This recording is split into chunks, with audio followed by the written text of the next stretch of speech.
சோழர் காலத்திற்கு முன்னரே பாண்டியரின் ஆட்சியில் தேனி மாவட்டம் சிறு நாடுகளாக பிரிக்கப்பட்டது எனவும், அந்த நாடுகளில் மேல் நடுங்கல நாட்டு பிரமதேயம் முடிவலங்கு பாண்டிய சதுர்வேதி மங்கலம் என அழைக்கப்பட்டதாகவும் பல ஆதாரங்கள் உள்ளதாக ஆண்டிபட்டி அருங்காட்சியகத்தில் காணப்படுகிறது.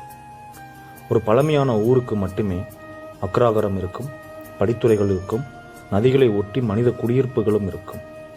இப்படி அனைத்துமே அமைந்த ஊர்களில் ஒன்றுதான் மேல்மங்கலம் என்று அழைக்கப்படும் சதுர்வேதி மங்கலம். இப்படி புகழ்பெற்ற மேல்மங்கலம் அக்காலத்தில் தொழில் ரீதியாக பிரிக்கப்பட்ட பல சாதி அடுக்குகள் கொண்ட மக்களை கொண்டு இருந்தது. கணக்காளர், விவசாயம் செய்பவர், வேதம் ஓதுபவர், தச்சு வேலை செய்பவர், சிகை அலங்காரம் செய்பவர், துணி துவைப்பவர், வியாபாரம் செய்பவர், தூய்மை பணியாளர், காலணி திருத்தவர் என இப்படி பல சமுதாய அடுக்குகள் கொண்ட இந்த ஊருக்கு அடிப்படையாக இருந்தது தானியம். தானியங்களை அடிப்படையாக கொண்டதுதான் கிராம பொருளாதாரம்.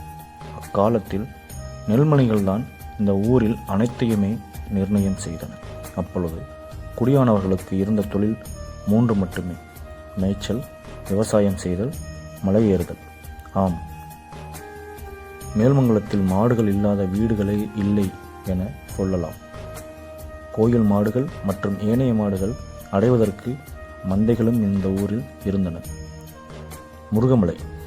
புதுப்பட்டிற்கு வடக்கே இருக்கும் முருகமலை இவர்களின் வாழ்வாதாரமாகவும் இருந்து வந்தது. இங்கிருந்து பிடுங்கி வந்த கோதை பொருட்களை வைத்துத்தான் இவர்கள் குடிலமைத்து குடியேறினர்.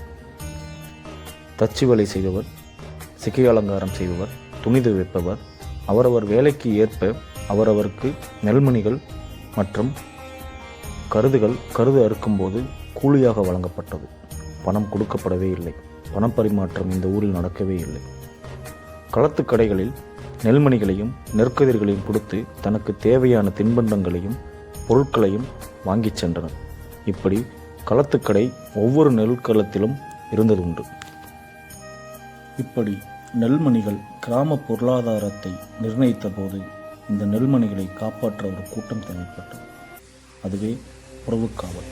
அந்த புறவுக்காவலுக்கும் இந்த பூர்வீக குடி மக்களுக்கும் அவரது நம்பிக்கைகளையும் வாழ்க்கையையும் நகர்த்திச் செல்ல ஒரு தெய்வம் தேவைப்பட்டது. அவர்தான் முத்தையா.